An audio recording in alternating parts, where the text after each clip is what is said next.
the sports teams that exist. Certain countries have a big one or two, but we're proud to say our podcast is about the biggest team in the entire world. And the only thing else I got to say is, how about them Cowboys? Yeah! This is the World's Team Podcast. All about the world's team, the Dallas Cowboys, baby. We're here to redefine what it means to be a fan of the gridiron game. It's not just America's team anymore. Nope. We're taking that star-studded pride and spreading it across the globe. Each week, we dive into all things Cowboys. From game analysis that'll have you on the edge of your seat, to reactions and all the latest news. Whether it's free agency frenzy, draft day drama, or injury reports that make us want to hug our lucky jerseys a little tighter.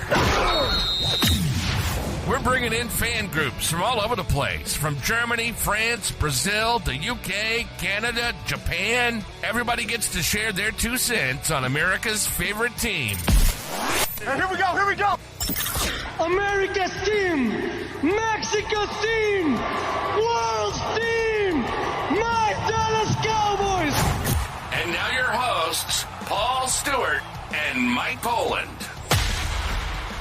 Hello, Cowboys Nation. It is the 5th of October 2024, and welcome to another episode of the World's Team. It's not just America's team, it is the World's Team, and as always, I am joined by my co-host, Mike Poland.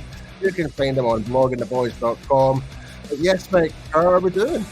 Yeah, it's a sunny weekend, which is a change in the UK. Because all it's hard at the moment. Yeah, it is, yeah. I mean, you're in Scotland, mate. It rains 24/7 up there.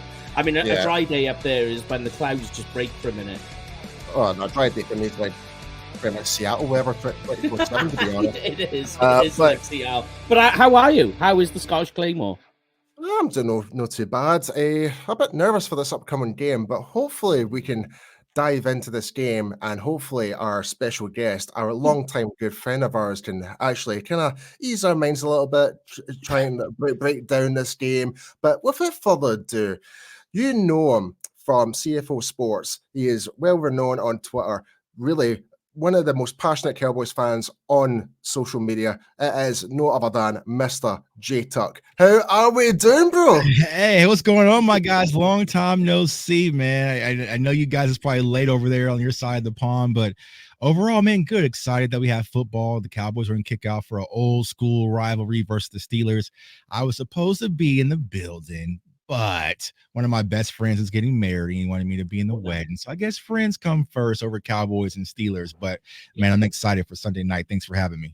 Oh, no, honestly, thank you so much for coming along, man. But, yeah, I do need to ask, what games are you going to this season still? Like, are you going to the Texans game by any chance? Yes, I will be in the Texans game. So, because I'm on a double dip. I'm gonna go watch Jake Paul and Mike Tyson on Friday, and then turn around and watch, the Cowboys and Texans. So two fight. Well, I don't want to say heavyweight clashes because who knew telling what Jake Paul is.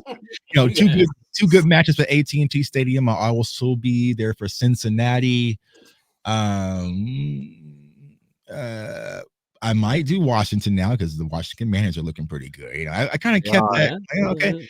And then probably Philadelphia. That's always a fun game, depending how things fare up. But right now, the Cowboys are decimated with injuries, and I'm not trying to go see no B team, but I plan to be for Philly, Cincy, Texans, and the Commanders. Well, I'll definitely see at the Texans game, my friend, and we'll definitely share a beer once again. But yeah, man, so we're up against the Pittsburgh Steelers. So obviously, they're kind of a bit of a hot streak at the moment because I think their record's 3-1 right now. Mm-hmm. They're coming off the loss. Yeah. So they're just coming off the loss right there, and obviously, for us, we've had a bit of a turbulent start to the season. Looked really promising against the Cleveland Browns. Then obviously, a disaster hut against the New Orleans Saints and the Baltimore Ravens. And me personally, I thought the Giants game, even though we did get the win, but I kind of feel like shrugging my shoulders. It's like there wasn't enough out there that kind of like ease my mind at all, because there was still missed tackles. There was, we just weren't really pushing the envelope, really. Like, but we did get to see some players like Mazzy Smith. He actually kind of looked a bit more hungry on the defensive line in that game. So stuff like that, I want to see more of, like, as this season progresses. But tell me, JTuck, how you assessed the Cowboys season so far? Yeah, I mean, overall, coming into the season, we are 2-2. This is kind of where I had the Cowboys, kind of going through my schedule breakdowns. But I think the hard part for most Cowboys fans is we really can't gauge who are we. We don't know who we are. If I ask you guys that question, and all our listeners say, I don't know, right? So, we saw it week 1 versus the Browns. We're like, okay, well, maybe we're on to something. And then we saw the implosion versus the Saints, and then also the Ravens game that I was in the building for, and then the New York Giants. So things just haven't looked the way they've looked in past years when it comes to the Cowboys offensively, but most importantly, defensively. And I think that's the biggest concern, because under Dan Quinn, we can always just hold our head on the defense. Like, we're going to get sacks, we can get pressures, we can get turnovers. That hasn't been the case. And I think the deflating part for a lot of Cowboys fans is walking out of AT&T Stadium after that Green Bay loss. All offseason, we heard, stop the run, stop the run, stop the run, stop the run. Okay, so we're going to make an emphasis. We brought in Coach Zimmer, we brought in Coach Z. Like, we brought in a lot of coaches to help stop the run. And our run defense is worse than what it was last year. So, the Cowboys are pretty much in a bind. They can't do the two functional things of football. You can't stop the run, and you can't run the ball. And at any level of football, if you can't do that, it seems to be like trouble. Yeah. So, interesting for the Cowboys moving forward. Definitely. It kind of feels like the balance with both sides, both defense and offense. Like, offense, like, Dak's now having to rely more on the passing game now, because our running game is very under par right now. And when it comes to the defense, I mean, there is some questionable parts with some players where the tackling has been a wee slight issue. I don't know if that's just maybe because we haven't done that during training camp, like full contact, compared to, because me and Mike were talking about this on the UK Cowboys fans, where I think it was Detroit and what was the other team, Mike? Pittsburgh. They're the only two teams are doing proper full contact within their training sessions, and you can see that their defense are looking pretty solid. Exactly. And I think also another key speaking point is when you look at us in the trenches, we're extremely young, right? Tyler Guyton, who's a guy we all talked about at nauseum draft season, well, he's kind of struggling, right? But, that's expected to happen when you convert a kid who's played right tackle predominantly and just kick him over left tackle at the NFL level. He's not experienced. So it's going to be a learning curve. The same thing for Cooper Beebe. Then now you have Mazzy Smith. He had a good game versus the Giants. Let's hope he can stack it. But then now you have to lean on Marshawn Nealon and some of the younger guys. And so I did a list on Twitter the other day. I'm like, first year, Cooper Beebe. First year, Tyler Guyton. First year, pretty much as a starter, Jalen Tolbert, Dylan Brooks, and Ryan Flournoy. And then, it's like the first year list is stacked when it comes to the Cowboys this year. And it looks like we're going to need a lot of these young guys to really step in and fill the void, especially in our secondary. I mean, we had Kalen Carson, but he, as a first-year starter, he's going to be out. So who is going to be the other guy? Andrew Booth kind of looked, it would be nice, but it's just like, this doesn't make my stomach settle that Andrew Booth is out there playing corner. So the Cowboys have a lot of question marks. I just think seasons have passed. We never really had that. You add that on, but hitting with the injury bug, it's just a recipe for disaster. But the one silver lining is, we have number 4 in Dak Prescott. 100%.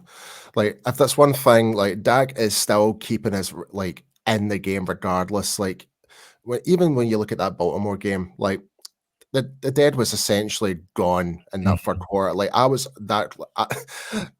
give you a wee bit of backstory. I was in Glasgow watching it in a event with other NFL fans. There was the Saints game that was on beforehand. Then they had the big jumbotron type of screen in one of the bars. And when the Cowboys game came on, I was there with my friend. It was our first ever experience watching an NFL game. And it's just like, so what team are the Cowboys? I was like, unfortunately, the ones that are getting absolutely smashed. Bad introduction, man. And basically, I was in the middle of the bar. So it's like, it's going to be an RPO. Like, you just know Lamar Jackson's just going to run upstream and just run it through. And that's exactly what he did. Like, you could see it a mile away. So it was incredibly frustrating. But fair play to Dak Prescott in that game. Like, although, yeah, we did lose, it did show there was fight in this offense to come back. Like, we actually got to see a little bit of variety other than CeeDee Lamb. Turpin was there. Hunter Lupke, oh my goodness, right? I am loving Hunter Lupke right now. Like, really enjoying, and I want to see more of that, how we can use them in certain packages. And I was watching your video in regards to like kind of like educating people, like in terms of like 11 personnel, 12 personnel. It'd really be interesting to see how we can actually utilize like Lupke like in a like 13 personnel scenario. Yeah, he's a Swiss Army knife. You know, I feel like he's Cowboys fans is like draft child, because a lot of us was high on him coming out of the draft. So, you know, we got a hell of a steal to get him as an undrafted guy. But a lot of people don't understand, like, he was a running back, but he also played fullback, but he also played tight end. So he has that versatility. And we already saw him catching out the backfield and even downfield, kind of using like that tight end seam route. So, you know, I think Hunter Luke is going to be extreme value add. And I think you're going to see that uptick even more. I think, you know, when it comes to the Cowboys, once again, we have to establish an identity. Are we a run team, right? We heard all offseason we want to get physical at the point of contact and line of scrimmage, and we want to be able to run the ball when we want to run the ball. Like, but we haven't shown that yet. You know, I did a video today about, you know, just how the running back by committee thing. I just personally don't feel good about it. I don't like running back by committee. I like running back tandem, because what you're seeing is, okay, week 1, here's Zeke starting. Okay. Then week 2, then there goes Rico. And then there's Deuce getting carries. Oh, there's CeeDee Lamb getting carried. Then there's Hunter Lupke. And then there comes Zeke. Like, there's so many different variances of our running back core. I think the Cowboys can say, you know what? These two are our guys, right? And we're going to go out them with them and get them in momentum, get them in a rhythm, because, you know, you guys played offensive line as well. Even from a offensive line standpoint, when you're on your heels passing 40 plus times, it just wears you down. You like you want to come forward and set the tone. I think the Cowboys, especially this Sunday, is going to be extremely important to line up and set the tone versus this Mike Tomlin defense, or it might be a long Sunday.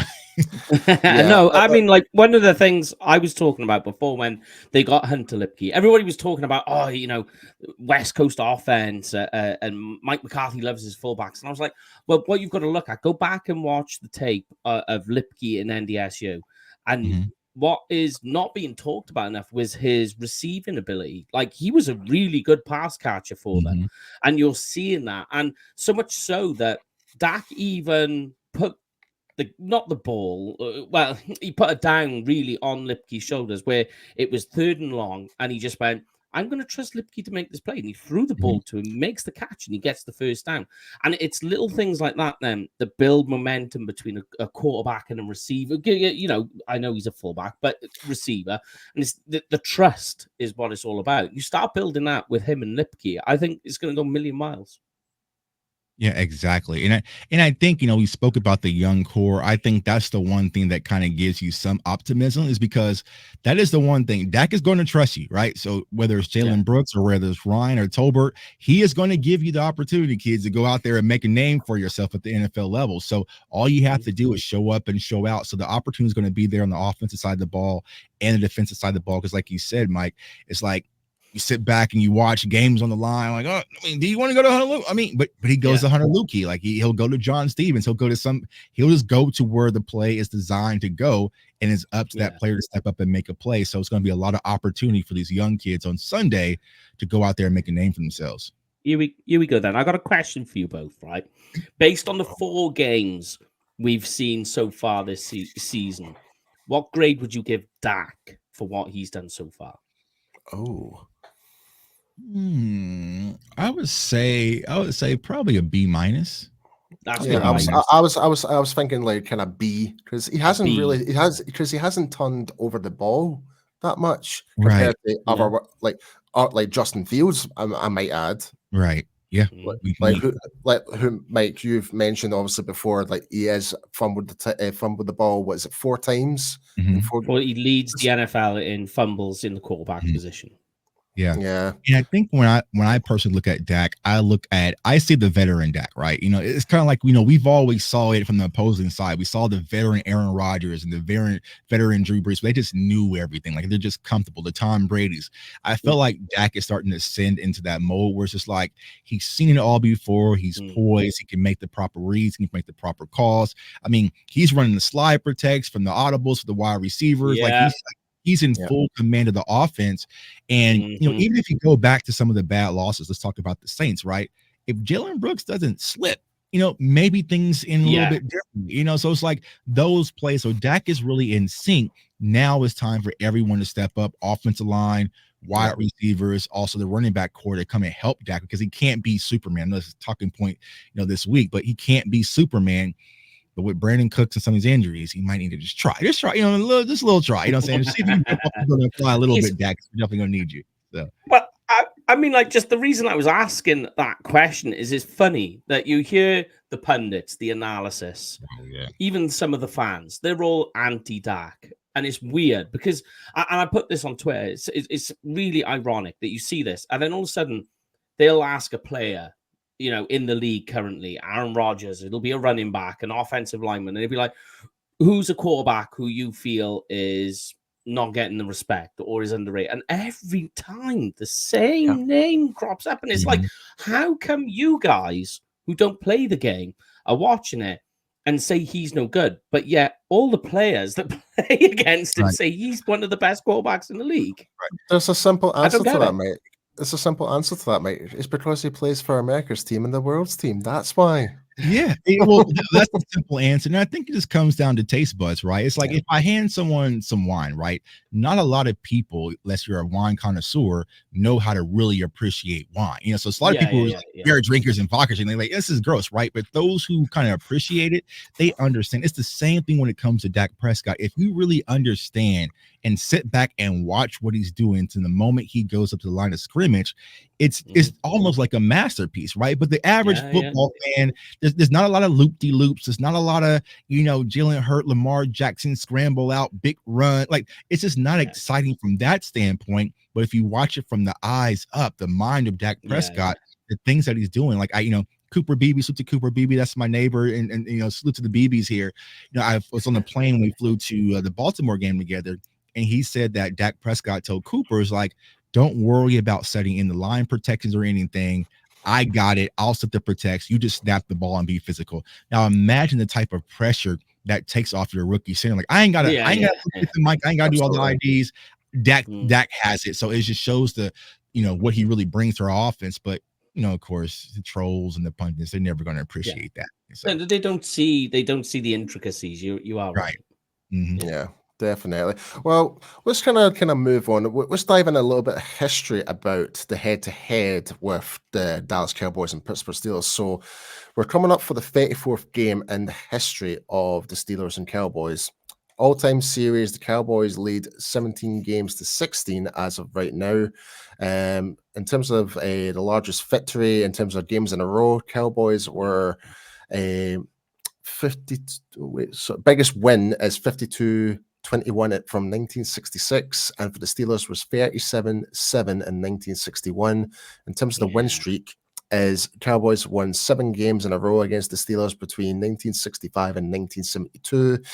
The Steelers were 5 games in a row from 1976 to 1982. And the current win streak is obviously with the Steelers. They just won the last one back in 2020 during the COVID era. And in terms of the last 5 games, the Steelers have won 3 out of those 5. Obviously, 2020, Steelers won 24-19 at home. 2016 was the amazing game of where we got to see Keith Smith and likes of Zeke Elliott completely that was a good demolishing the Steelers at Heinz Field. 2012 was 27-24, the overtime victory at home. And 2028 was the Steelers 20-13 at Heinz Field, and 2004 was the Steelers again with 24-10 at the old Texas Stadium. But I kind of now ask the question though, going into this game, how confident are we feeling going into this game? Not very. very. I was hoping you were going to bring us some positivity here. Oh man, you got the wrong guy, man. You might try to get. Yeah, I just think with the injuries, man, it gets. Yeah. It was already going to be a tough game. We know how Mike Tomlin's teams are. They're rarely a pushover. But man, with the injuries, and then like I said, seeing Maris Leofau possibly out and Trayvon Diggs, like it just makes me sick to my stomach. So, I think it's going to be a tough game to win, but. I will say this. Let's sprinkle a little positivity, right? Let's go for I feel like the thing that's going to help, or should hopefully help this Dallas Cowboys team, is we're not going to see a lot of pretty nice little 40-burger wins and, where we're kind of feeling ourselves and beating on our chest and feel like we have arrived. I feel like when you break down the schedule, every game is going to be tough, gritty. You're going to walk away with bruises, blood in your mouth. And I think by the end of the season, hopefully you can build some identity by then. So when you go into the playoffs, it's like, no, we've been on the road. We've been in tough battles before. We were down by, damn near 30 to the Baltimore Ravens, and we fought back and lost by 3. So you get something to kind of lean your hat on. And I think that's going to be the case for this year's team. I think this is going to be another one of those games like Sunday Night Football in Pittsburgh. It was dirty. We were down by 10. We got bloodied up. We had a bunch of holding calls, but some way we found a win to get out of there. And that's who we are, right? We're road warriors. We're tough guys. We're underdogs. So, and that can kind of carry some momentum throughout the season. Yeah. And there it is. I was just going to say, that's all I got, man. No, I got you covered. I'm with you on something. Yeah, because it kind of feels like we're kind of hitting that baptism of fire moment right now. So like you said, like if we can get through the battle tested games like San Francisco, Detroit, and still move on and still manage to, if we can still somehow some way make it to those playoffs, we'll be battle hardened and hopefully be in a much better position than we've had in previous years. So that's what we can hope for. If you go through Detroit, go through San Francisco, go through Philly twice. I mean, you went through Baltimore. You play pretty much all the top teams. There should be Cincinnati, Houston. Like there shouldn't be any surprises. Like, oh, I never saw. I mean, we got to play Atlanta, hell, with Kirk Cousins, primetime Cousins. So it's like there shouldn't be any surprises. We should know the expectations and the standard that you're going to play in the playoffs to compete with those kind of teams. So. Yeah, absolutely. But here's a big one for me, and you mentioned it, Tuck. Like, if you want to find optimism in this game, there's a couple of things I've looked at. The number one is, you mentioned it, the underdogs. Whenever you think of the Dallas Cowboys, when do they come out scrappy, and when do they want it? Is when they're not favorites to win. When their backs up against the wall and they're into the corner, they'll just come out swinging. They just go, what have we got to lose? And that's the mentality. It seems to be when they're favorites at home, that they start to struggle because they just think, we'll just do enough to walk over this game. But the other one is, you mentioned the injuries and deficiencies on the defensive line. Their offensive line is beaten to hell. They are getting to their third. They're playing a rookie that they took in the 5th round as starting left guard this week in McCormick. So they're having their own problems over there. And, everyone talks about the how good that they're playing at the moment. Well, Pickens hasn't scored a touchdown at the moment. Right. The only wide receiver that scored a touchdown for them is Calvin Austin. Exactly. And so there is optimism there that I feel. And the other crazy one as well is at home. The Steelers have one of the worst scoring rates when inside the red zone. It's really bad. Yeah. Interesting.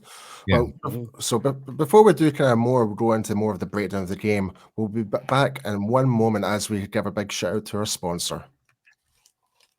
The World's Team Podcast is brought to you by Cowboys Experience, the ultimate Cowboys experience with stadium tours, meet and greets, tailgating, game tickets, and much more. For more information, please go to www.cowboysexperience.com. Yes, be sure to go and check out cowboysexperience.com. But yes, go back to breaking down this game for the Dallas Cowboys against the Pittsburgh Steelers. I'll be honest, when it comes to the Pittsburgh Steelers defense, their run defense has been probably the most impressive, I would say, in the NFL right now. Yeah. That's the thing I'm really most worried about, if I'm being perfectly honest with you. Mm-hmm. Yeah, I agree. Right.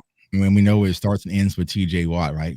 Yeah, he's Cowboy. But anyways, but yeah, but I will say this, right? And we saw it even last night versus the Tampa Bay Bucks. The thing that you cannot do for the Dallas Cowboys is just abandon the run.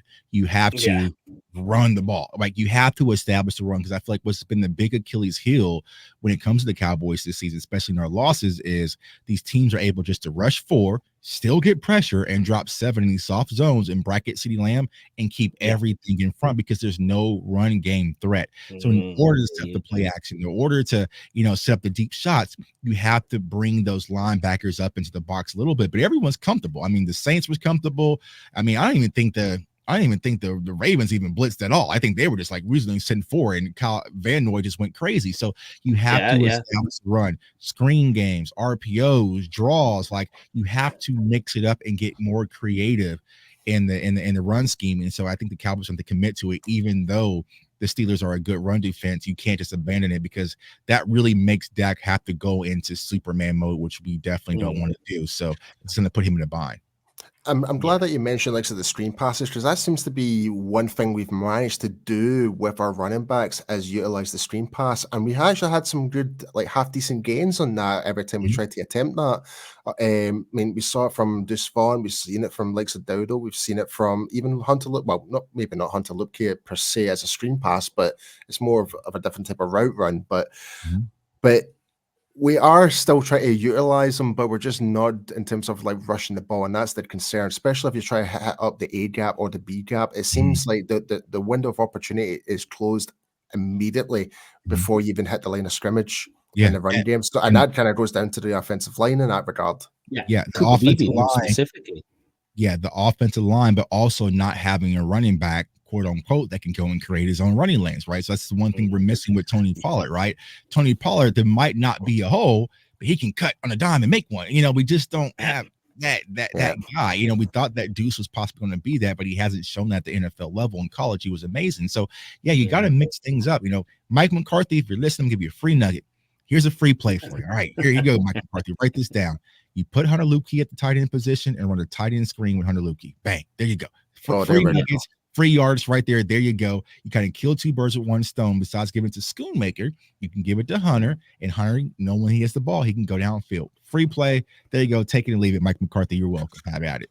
Just so I know, JTuck, we're talking 12 personnel on this one. Yeah, you can run 12 personnel. You can go 12 with Jake Ferguson. Yep. Let him kind of go up the seam a little bit and then stretch, because the Chiefs run it a lot. The Chiefs run a tight end screens. I mean, of course, they have Travis Kelce, but you have I was about to say. A lot of people think about the short game. They think it's just run the ball, but there's swing passes, there's screen, there's RPOs. You can get Dak outside the pocket. I mean, and we did a good job of it week 1 when we kind of did the sprint rollouts with Dak Prescott to minimize Myles Garrett. It's like, you're going to do the same thing versus TJ Watt, because he's just as scary, if not scarier, than Myles Garrett. So you're going to have to scheme up to not put Tyler Guyton out there in the island versus TJ Watt. So you're going to have to do a lot of different things to mix it up with the Steelers defense. I can really depress you as well with something. You just mentioned Tony Pollard. It's depressing. It's depressing. He has more rush yards than the Cowboys running back combined.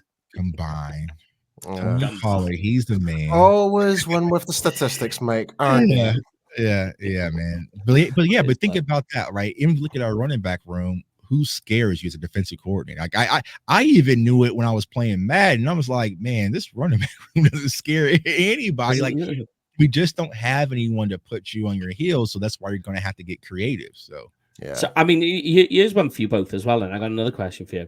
How long do we keep Zeke on the active roster for? Because at the moment, I mean, we're not getting anything from Zeke.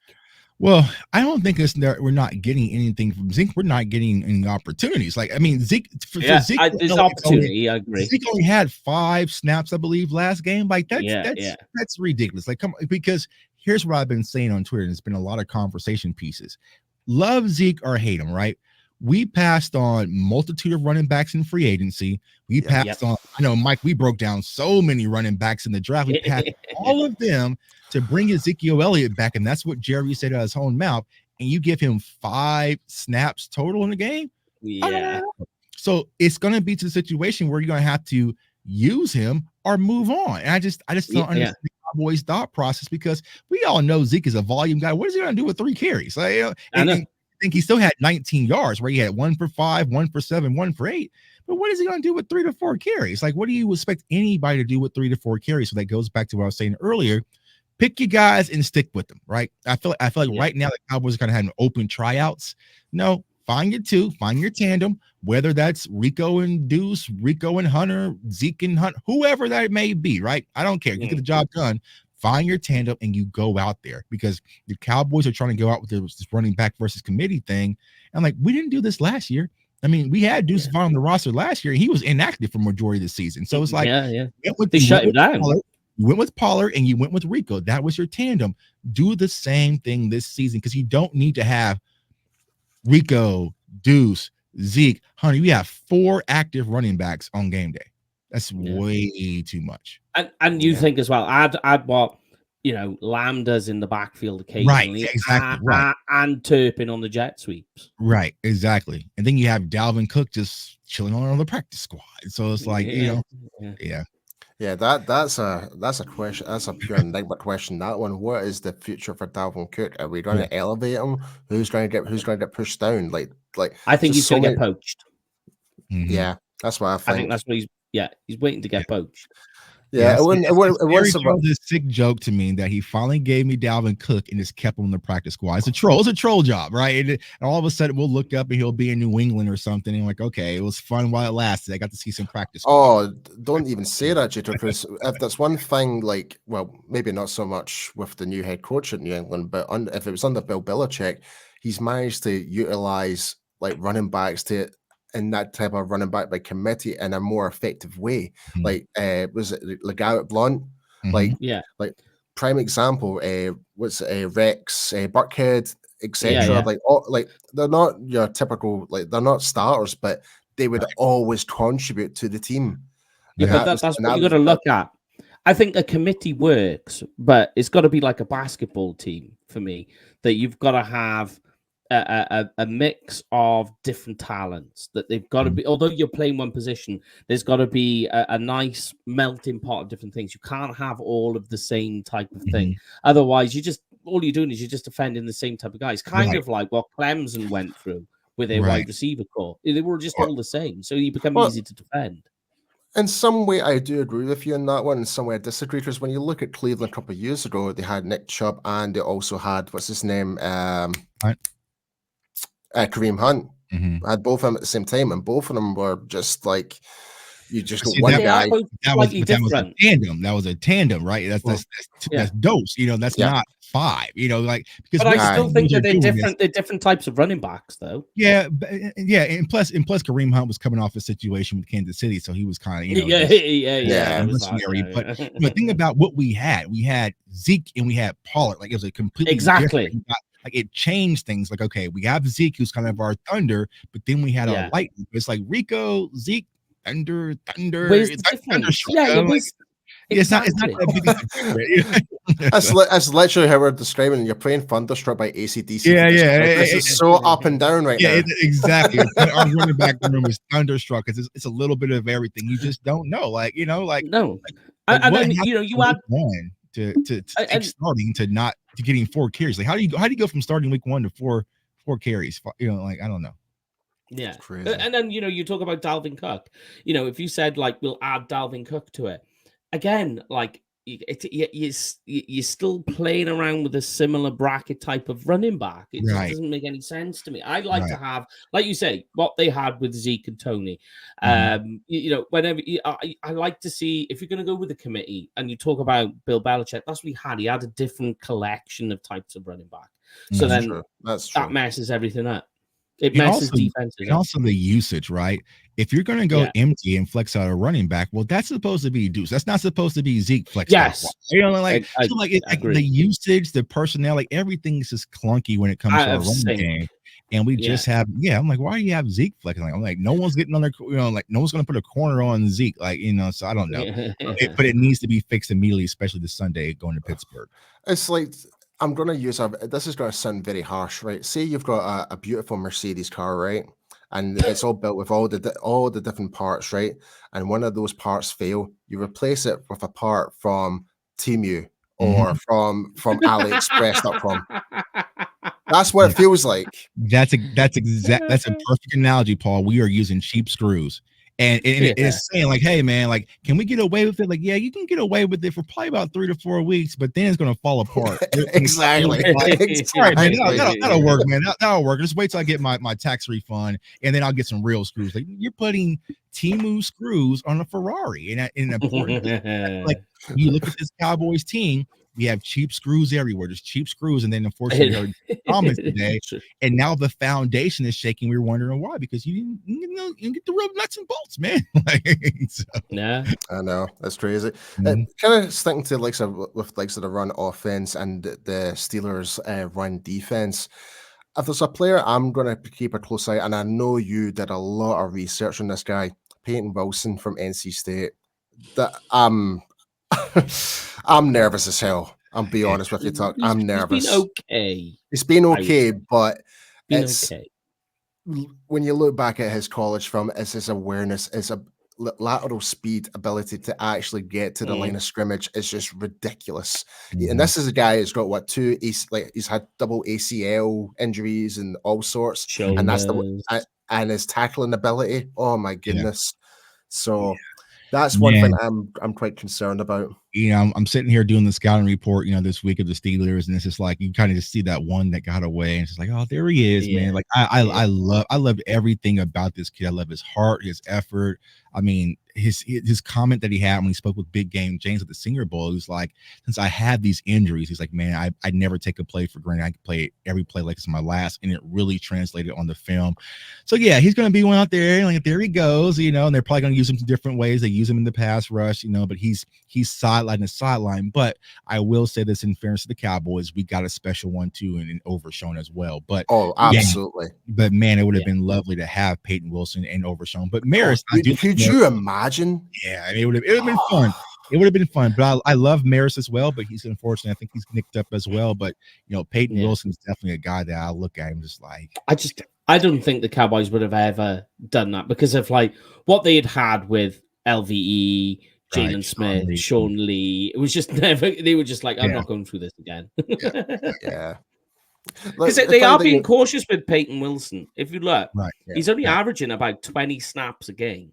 So they understand. They know that, look, this guy's injury riddled and you've got to take him easy this year. I think he will be a talent, but I'm not worried about him so much in his rookie year at the moment. Right. Yeah. Funny that you mentioned Lauerfu. So what we'll do is we'll mention the injury report. In fact, we already mentioned the injury report, didn't we, Mike? I think so. You did. Yeah, you done it at the start. At the start, right? Okay, just wanted to double check. But anyway, but going back to the Cowboys offense, what is probably the keys to victory beating these Pittsburgh Steelers? Yeah, I think you're going to have to be able to attack their secondary. But in order to do so, you're going to have to protect up front, right? So I feel like if our offensive line can protect Dak Prescott, then he can carve this secondary. Now, the concern is the wide receivers, you're going to have to grow up. I mean, Jalen Tolbert, you're going to have to grow up and become a man, right? Jalen Brooks, no more slipping and flipping. Ryan Flournoy, I know a lot of people are calling you the next Des Bryant. That's what Jerry Jones called you. We need to see you throwing up X or something, man. Like I feel like the Cowboys need a Deron Bland like surgence from one of these wide receivers. Yeah. From somebody.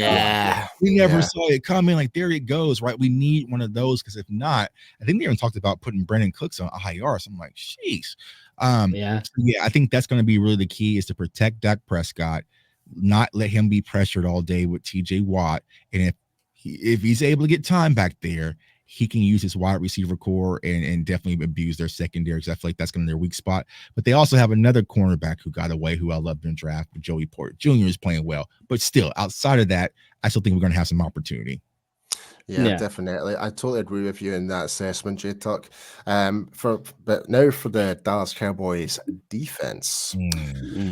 How are we going to stop like Justin Fields? Because if that's one thing he does very well, is the RPO is running out the pocket. But with that though, he tends to be too aggressive when it comes to his approach to football and ends up making a lot of mistakes. Shaky hands. Shaky hands is what I always say. But he's got quivering hands, and he was the same in Ohio. That if you get the pressure on him and you get in his face, he'll one hand the ball, and if you notice, you'll watch it. His hand will quiver with the ball, and that's why he'll lose the ball. And it might just be that he knocks it out of his own hand sometimes.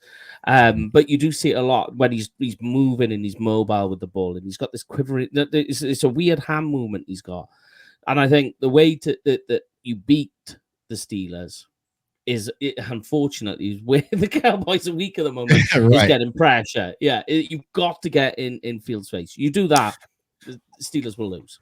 Yeah, I agree. I think that this is the Coach Zimmer game. All right, bro, show us what you made up. Like, he's going to have to become a wizard and kind of scheme something up and make a miracle out of nowhere, right? Because I love Marshawn Nealon, but like you said, Mike, who's going to be the guy to get pressure? But before we get to that point, you got to stop the run. You have to stop the run and not use Harris. If not, they're going to sit there, RPO you death, play action to death, and just make it a simple. Because that's what's happening with a lot of these quarterbacks versus Dallas, right? It's a simple little 13, 14 throws, nothing too crazy. Just take the easy dink and ducks and get out of there with a victory. You're going to have to make Justin Fields be your quarterback. In order to do so, you have to stop the run. And if you get in those 3rd and 7s, 3rd and 8s, then that's where the Zim masterpiece really comes down, where you can confuse him with the back end, with the double leg gap mug, and drop back and and freeze them and get pressure that way. But you have to earn that right to get there. But the scary part is no DeMarcus Lawrence, no Micah Parsons, no I don't know. You know what I'm saying? So, it goes back to those saying, next man up. Right. It really does. How do you know? Oh, sorry, Mike. I was just going to say. I was going to. Go on, Paul. Go. I was going to say, it's like, as of like, so what we kind of mentioned earlier on about like Mazi Smith, like he actually had a really good like turnaround game against the Giants. I really hope he can actually build that momentum going into this game, because like we actually saw that quicker like get off from his stance in the Giants game compared to the first 3 weeks, where like I believe it was the Ravens game where it was the Saints game where he was getting like one-on-one with offensive linemen and getting thrown about like a rag doll. He seemed to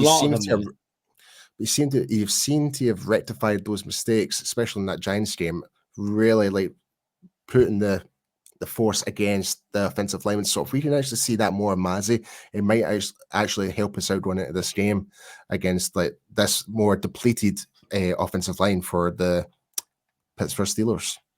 Exactly. I agree. Stacked days, man. Stacked days. So yeah, definitely. The whole defense at the moment, the Cowboys, they're 5th last in rushing yards allowed. And as you say, Tuck, if they're running the ball on you that easy, there's not much you can do. It's not just as well, when you stop and you think about it, it's not just what offenses can do on you, where you can start throwing in some play action and you can mix things up a bit and really force things on the defense.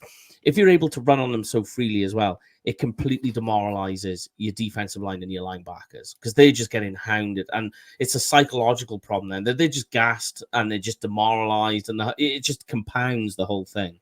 And that's my worry, especially. But Najee Harris last week did struggle against the Colts. He had a big struggle. He did.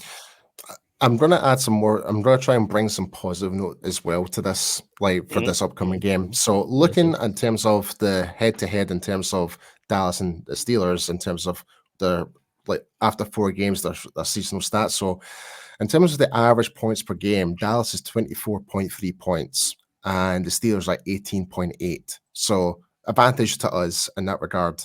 Rushing yards, not so good. Yeah. So we're 75.3 rushing yards per game, and the Steelers are 128.5.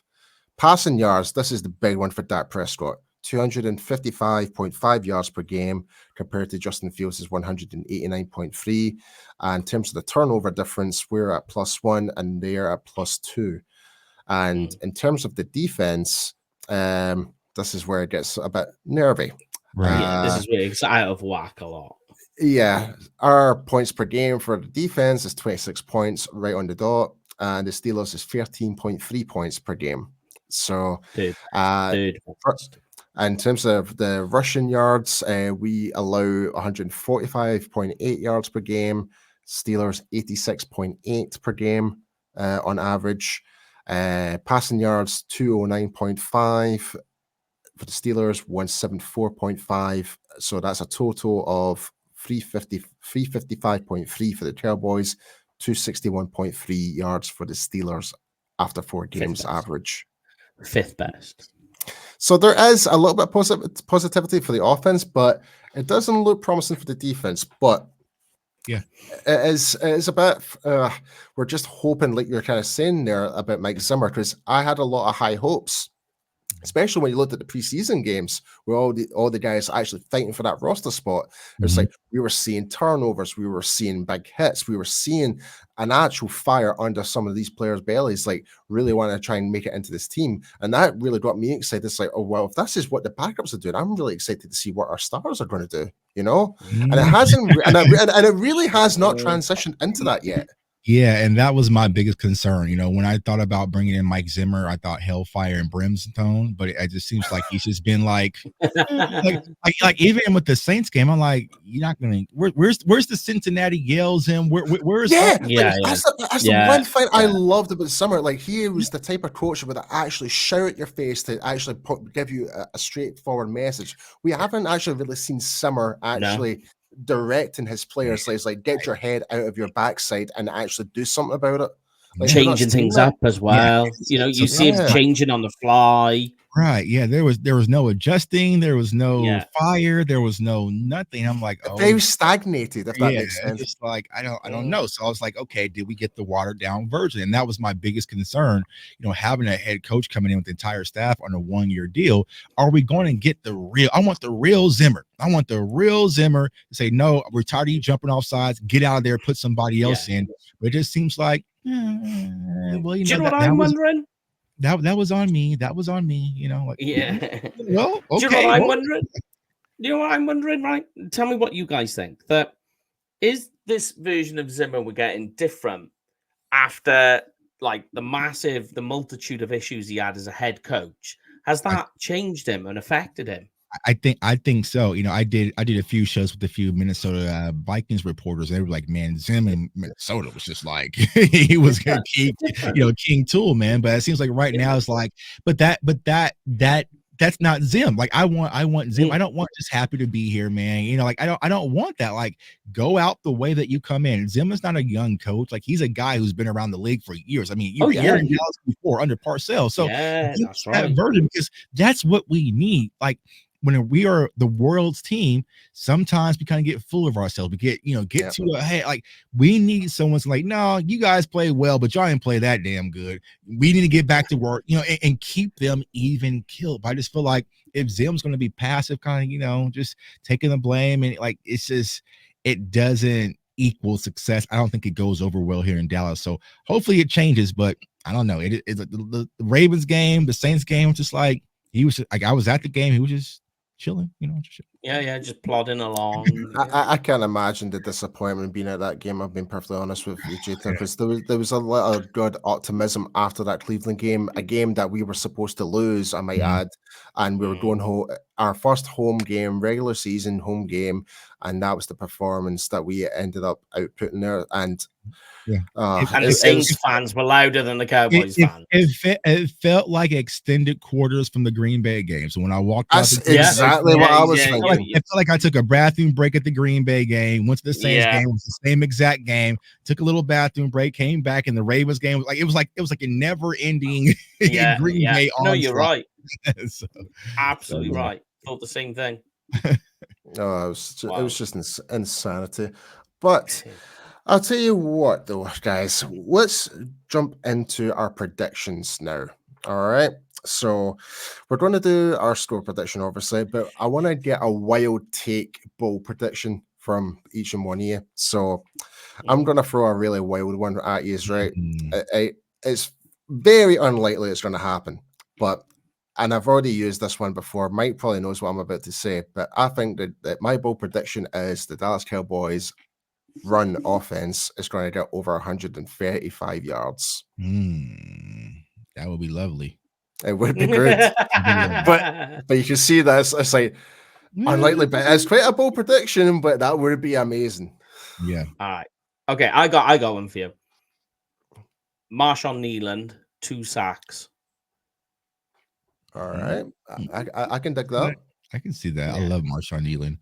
My bold prediction, I don't want to take an easy one. So I'm going to go with my guy, Jalen Tolbert, over 100 yards, 2 touchdowns. There we go. Are we having any bets yet when Brandon Aubrey's going to break the NFL record yet? I don't know. I don't. I mean, it's coming soon. It's coming soon. It's going to happen sooner or later. It really is. Yeah. But all right then. Do you know what makes me laugh though on the Brandon Aubrey thing? Can you just like imagine like how Mike McCarthy feels every week going, I'm so glad I got Brandon Aubrey. Right. Oh no, rocking in his chair like I got Brandon Aubrey. I got Brandon Aubrey. Here's the thing, JTuck. Like we're no longer the Texas Coast offense. We're the Aubrey Coast offense. Yeah, the Aubrey Coast offense. Like that's crazy, right? Because I remember the good years of Dan Bailey, right? Where it's just like, man, just gotta get Now we're back where I'm just like, okay, I see the logo at the 50. Okay, right, first down. Okay, we're good. We're in range. So we get some points. You know, like it just changes everything. You know, except when he was supposed to cover last week. You know, he kind of shanked one. You know, he shanked the wallets. But besides that, man, it's so refreshing to be like, okay, just get across the 50 and we can get some points out of this offensive drive. Wild. 68, okay, cool, man. 68, cool. I'm telling you, see, depending on the stadium and the wind direction, it has to be open air. I think, I would have thought MetLife would have been a good bet because remember a couple of years ago, Brett Maher was testing the winds and stuff like that before the game. MetLife is swirly, is the trouble. It can be, but I'm just trying to think of all the other stadiums. Like it could be San Francisco this year. That could be where we had some good guests. Yeah, like that little dust can take it that extra 2 yards. So who knows? We might do what we were trying to do at Cleveland, go for the whole 71-yarder. Who knows? Can you imagine? Can you imagine that? It would be insanity. But moving on from that. Score predictions, the most important thing of this game. What do we think the score for the Dallas Cowboys and Pittsburgh Steelers game is going to be? And we'll start off with our special guest. I got the Cowboys winning this game in a close one, 28-27. Oh, 1 point. Holy crap, right? Sadly, I've actually got the Cowboys to lose. I can't remember. I try to remember what I said back in the UK Cowboys, but I think I said it was like 35-25, 30, something like that. Something like that. So I'll say 35-31 Steelers. Here we go. And I'll go 28-24 to the Steelers. I know it's not the positive ending that we were kind of thinking, but you need to be. We have to be honest and realistic. You have to be realistic, right? Exactly. So I know people are like, "Well, Tucky Apple's winning." I was like, because I feel like the separation is our quarterback is better than their quarterback, and I very feel much so. Going to be an opportunity because the one thing I would say about the Giants game. You can tell Dak Prescott was not letting us lose that game. Like he was just locked in, right? And I just feel like you kind of see, like I said, that veteran Dak where it's just that confidence is oozing out of him. Where it's like, all right, bro, I don't have Brandon Cooks, I don't have this, I don't have that. Whatever, I got this. I'm gonna run this thing in command and give us the opportunity. All our defense needs to show up and just be average. Just be an average defense. You don't have to. And what we're going to have to do is, I know a lot of people get. We're back here again. When Tuck says this, is that you have to play that Cooper Rush's type ball, like when we had Cooper Rush when Dak was out, right? When everybody special teams was on kill, like you know what I'm saying? Everybody, when you got your opportunity, you knew you had to do something with it because we didn't have Dak Prescott. We have to have that same mentality when it comes to knowing that Micah Parsons, DeMarcus Lawrence out. If you get your hands on to make a play, an interception, you have to come down with it. If you're a wide receiver and Dak hits you, like you got to make that play. So everybody, all hands on deck, special teams, Kevontae Turpin, big returns. We're going to need all of it. And it's kind of just wave this rod out until we can get Micah and DeMarcus Lawrence back and DeRon Bland and Trayvon Diggs and Brandon. I'll tell you something. I think I think we all kind of forgot one particular player we haven't even talked about in detail is Jake Ferguson. Yeah. Dak's safety blanket, essentially. Mhm. Like this could be a really big game for him as well. Right.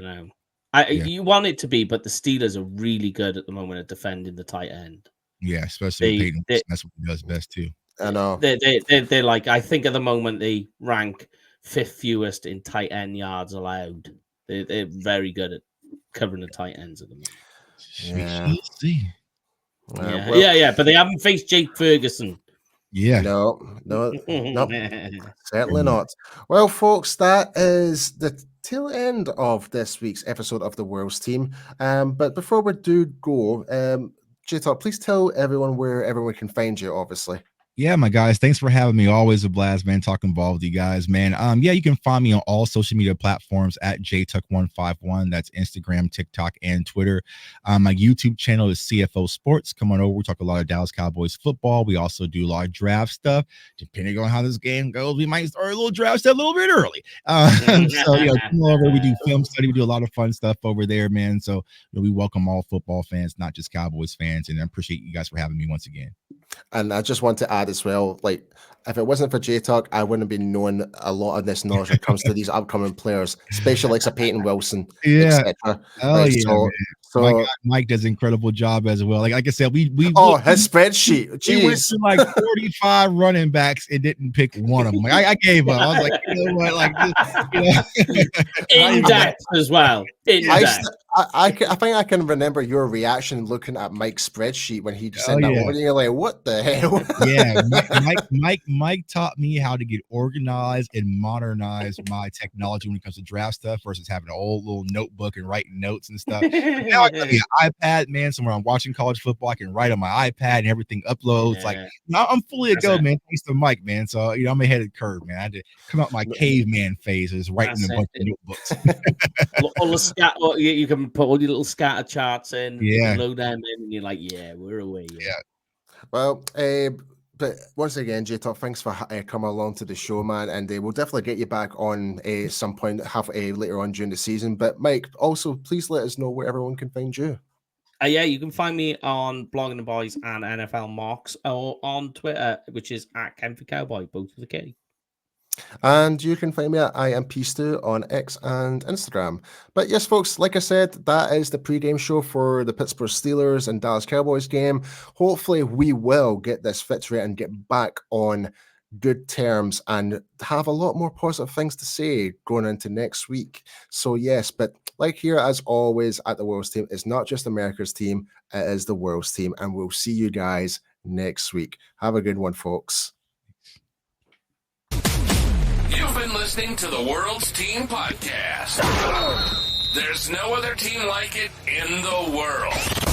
Nothing more electrifying than the Dallas Cowboys. And we're here to prove it. We bring in fan groups from Germany, France, Brazil, the UK, Canada, Japan. We're everywhere, baby. We hope you've enjoyed the show. If you did, make sure to like, rate, and review. We'll be back soon. But in the meantime, find us on Instagram at the.worlds.team, on Twitter at _worlds_team,